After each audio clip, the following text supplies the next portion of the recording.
কোন কোন ব্যক্তির নামাজ কখনো কবুল হবে না এবং সকল ব্যক্তির নামাজ কবুল হওয়ার জন্য কি ধরনের পদক্ষেপ নিতে হবে। কখনো নামাজ কবুল হবে না এইভাবে কোন হাদিসে বলা হয় নাই যে কখনো নামাজ কবুল হবে না, তবে জেনারেলি বলা আছে হাদিসে যেটুকু আছে এটুকু আমরা বলতে পারি। যেমন একটা হাদিস রয়েছে, নবী সাল্লাল্লাহু আলাইহি ওয়াসাল্লাম বলেছেন, লা তুকবালু সালাতুন মিন গায়রি তাহুর, পবিত্রতা অর্জন না হলে তার নামাজ হবে না। কেউ শীতকালে ওযু করছে, এখানে শুকনা আছে, এদিকে শুকনা আছে, তার নামাজ হবে না। আবার ব্যাপারে নবী সাল্লাল্লাহু আলাইহি ওয়াসাল্লাম বলেছেন যে ওয়ালা তুকবালু সালাতু হাইদিন ইল্লা বিখিমার, প্রাপ্তবয়স্ক নারীরা যখন নামাজ পড়বেন তখন তারা খিমার দিয়ে নিজের পুরো সতর ঢেকে তারপর নামাজ পড়তে হবে। উন্মুক্ত থাকে তার নামাজ হবে না, তাহলে এদের নামাজ কবুল হবে না।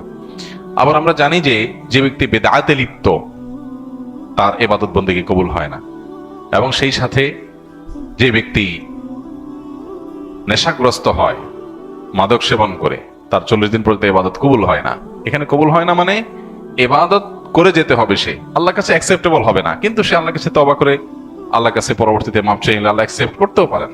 আমি কখনো হবে না এইভাবে গ্যারান্টি দিয়ে আপনার কাউকে ডিসকারেজ করে দেওয়ার কথা শরীয়ত আমাকে বলে নাই, হাদিসে এভাবে এই শব্দ আসে নাই, সো আমি এটা বলতে পারবো না। হ্যাঁ, জেনারেলি এটা সতর্ক বার্তা, যেটা কবুল হবে না আল্লাহর কাছে।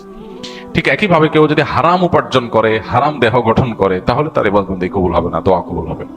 তো এই সমস্ত বিষয়ের কারণে মানুষের ইবাদত বন্দেগী বা নামাজ কবুল হয় না। এগুলো আমাদের জন্য অ্যালার্মিং। তাইলে আমরা হালাল উপার্জন ছাড়বো, হারাম উপার্জন করবো, হালাল ভক্ষণ করবো, আগে যেগুলো হয়েছে সেগুলোর জন্য তওবা করবো, বেদাত ছেড়ে সুন্নাহর পথে থাকার চেষ্টা করবো, কখনো বেদাতের ধারে কাছে যাবো না ইনশাআল্লাহ, এবং ওযু এবং পবিত্রতা ভালোভাবে করার চেষ্টা করব।